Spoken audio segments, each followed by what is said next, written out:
Hello friends, now we will move towards our next topic in introduction to operating system, that is the operating system generations. Operating system generations जो है operating system have evolve over the years, बहुत सारे सालों से जो है operating system existing है. So their evolution through the years can be mapped using the generation.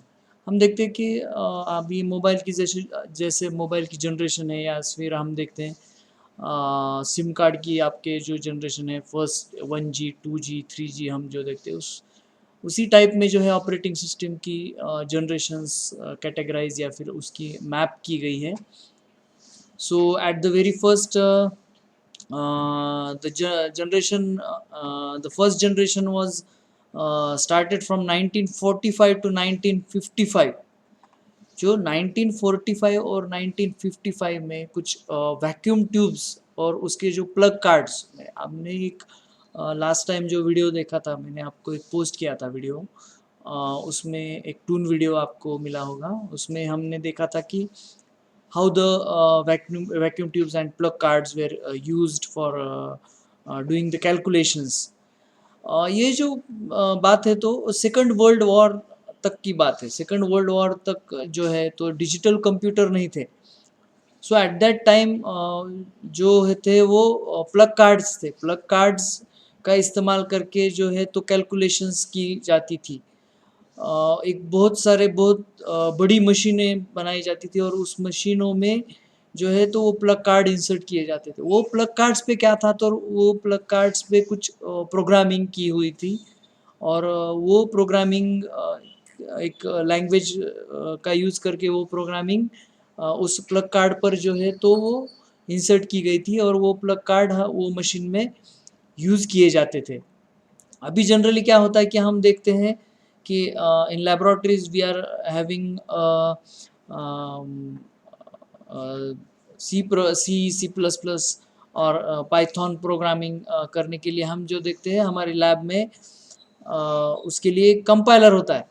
और वो कंपाइलर का यूज़ करके हम उसमें डायरेक्टली कोडिंग कर सकते हैं. At the time of first generation it was not that.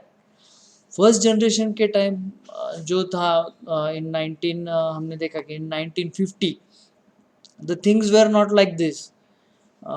तो उसमें क्या था कि कुछ प्रोग्रामिंग जो है तो वो पंच कार्ड प्लग कार्ड्स के ऊपर की जाती थी, और वो प्रोग्रामिंग के प्लग कार्ड्स वो बड़ी बड़ी मशीनों में इंसर्ट किए जाते थे. So it was not that simple. जो न्यूमेरिकल या फिर कॉम्प्लेक्स कैलकुलेशन थे वो उतने इफ़ेक्टिव या उतने फास्ट उसमें एक्सेस नहीं होते थे. उसका जो एग्जीक्यूशन टाइम था इट वाज सो लॉन्ग.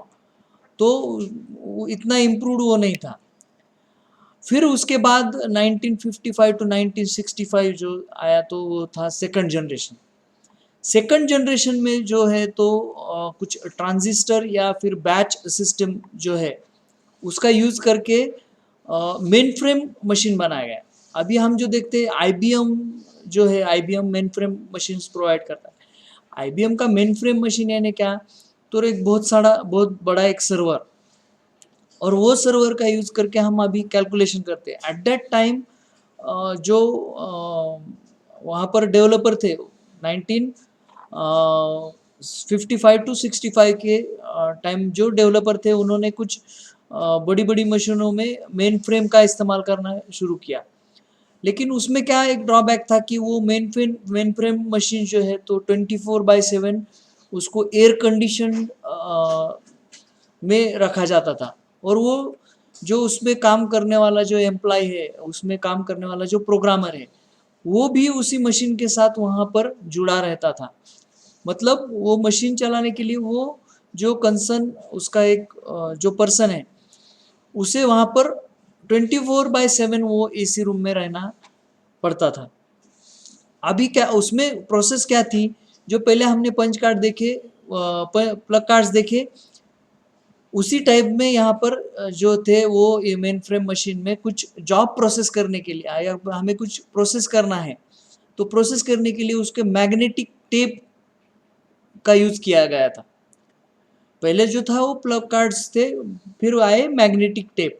अभी हम देखते हैं कि हमारे हार्ड डिस्क अगर हम खोल के देखेंगे, अगर आपका लैपटॉप है या आपकी मशीन है, उसकी हार्ड डिस्क अगर हम खोल कर देखेंगे तो हमें मैग्नेटिक टेप दिखाई देंगे। अभी जो मैग्नेटिक टेप अगर हम देखेंगे तो हमारी कॉम्पैक्ट डिस्क जो रहती है CD, CD is nothing but it is a magnetic tape. उसी टाइप का टेप उसमें यूज़ किया गया था, उस पर प्रोग्रामिंग की जाती थी और वो प्रोग्रामिंग हमें जो थी वो हम मेन फ्रेम मशीन के अंदर इंसर्ट कर देते थे तो हमें उसका जो है आउटपुट मिल जाता था। कोई भी एक प्रोसेस उसके बाद दूसरी प्रोसेस, ऐसे वो प्रोसेसेस एक ट्रे बनाया गया था और ट्रे में वो इंसर्ट किए जाते थे। लेकिन कौन सी प्रोसेस कब एग्जीक्यूट करनी है ये अगेन कौन डिसाइड करता था, तो वहाँ पर जो बैठा हुआ जो आदमी है उसको प्रोसेस कर रहा है, ही विल डिसाइड कि कौन से प्रोसेस को पहले एग्जीक्यूट करना है। उसके बाद 1965 टू 1980 जो आया तो वो थर्ड जनरेशन था। थर्ड जनरेशन इज जो है तो उसमें इंटीग्रेटेड सर्किट्स, अभी हम जो देखते हैं कि हमारा सीपीयू जो हमने देखा, सीपीयू पे हमारे पूरे जो है तो इंटीग्रेटेड सर्किट्स है और उस पर भी एक प्रोसेसर है। तो उसी टाइप में जो है आईबीएम ने 1960 में कुछ सिस्टम बाय 360 नाम का एक मशीन इंट्रोड्यूस किया। उसमें जो है थे इंटीग्रेटेड सर्किट्स थे उसमें, और उसमें मल्टी प्रोग्रामिंग की गई थी। उसमें जो हमने देखा कि सेकंड जनरेशन में हम जो कर रहे थे तो one by one we are inserting a program, but यहाँ पर ऐसा नहीं था। यहाँ पर क्या किया गया था, मल्टी प्रोग्रामिंग किया गया था। मल्टी प्रोग्रामिंग यानी क्या कि अगर हमें कुछ ऑपरेटिंग सिस्टम में अगर कुछ प्रोसेस करना है तो एक प्रोसेस खत्म होने के बाद ऑटोमेटिकली उसकी दूसरी प्रोसेस जो है वो एग्जीक्यूट हो जाती थी। अभी हम देखते हैं कि हम at the same time we are typing on to the Word, Word में हम कुछ टाइप करते हैं, एट द सेम टाइम हम गाने सुनते हैं, एट द सेम टाइम हम कुछ दूसरा काम कर सकते हैं। अभी हम मल्टीटास्किंग जो है तो इजीली परफॉर्म कर सकते हैं, but at that time it was not possible. उस टाइम पर जो था थर्ड जनरेशन में ऑपरेटिंग सिस्टम की मल्टी प्रोग्रामिंग स्टार्ट हुई थी फ्रॉम 1960। उसके बाद जो हुआ तो द फोर्थ जनरेशन आई जो 1982 एट प्रेजेंट। 1980 के बाद जो है तो अभी तक हम देख रहे हैं कि we are in fourth generation of operating system, जिसे हम कहते हैं personal computers.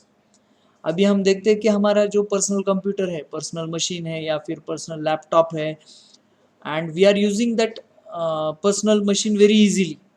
We can create, we can develop any large application जो है तो हम अभी उस पर यूज़ कर सकते हैं। It is very easy. और अभी हम देखते हैं कि इंटरनेट का जो है तो इस्तेमाल हम ये फोर्थ जनरेशन में बहुत सारा इंटरनेट का हम इस्तेमाल कर रहे हैं। हमारी जो ऑपरेटिंग सिस्टम है उसमें कुछ अगर अपडेट होता है या फिर कुछ नया आता है तो automatically the operating system will take the updates from the resources and he will update all the things and we will get a new operating system all the time. So these are the some of the generations starting from 1960s to at present.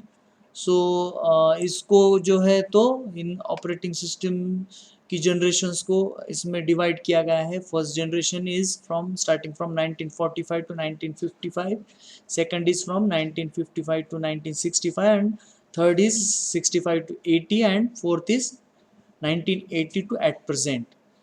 So I hope this is very easy topic, the operating system generations।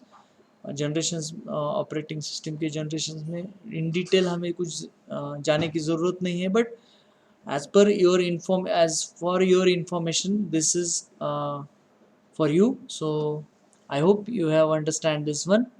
So this is all about today. So thank you all.